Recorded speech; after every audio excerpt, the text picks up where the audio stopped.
And there's a space there where working with the ego can help us to cut through these limiting stories that ego is just like constantly freaking creating for us. Because that's its job, to create those stories and create a narrative to navigate the world. It's just ill-suited for modern life. So that's step one and step two. So then a concluding thought would be that the more that we actually work with ego in this higher way, like gradually over time, the more its grip does actually loosen.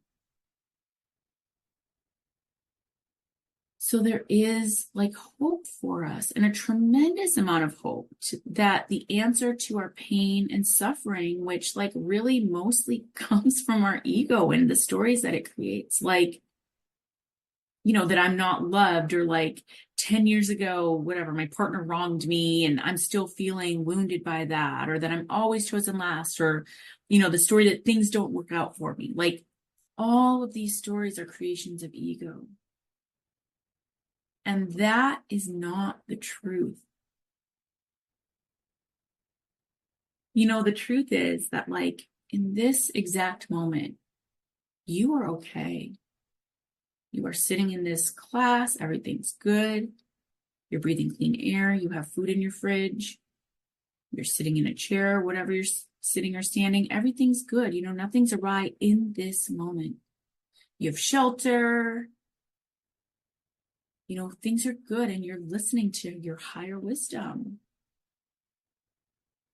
So much of our pain in life is due to ego, and its efforts are really simply misallocated or misdirected.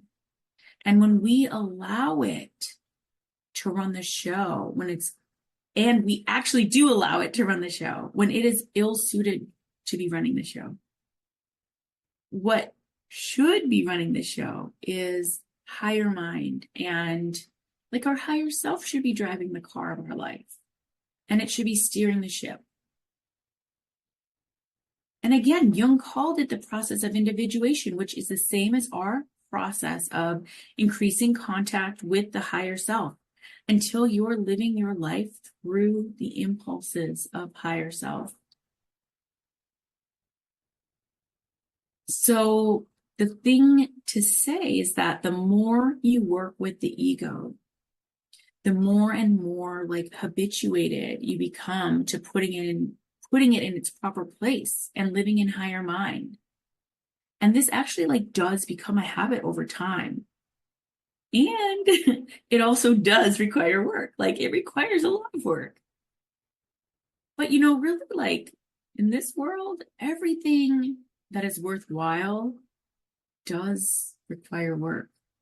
So it's not a bad thing in any way, shape, or form.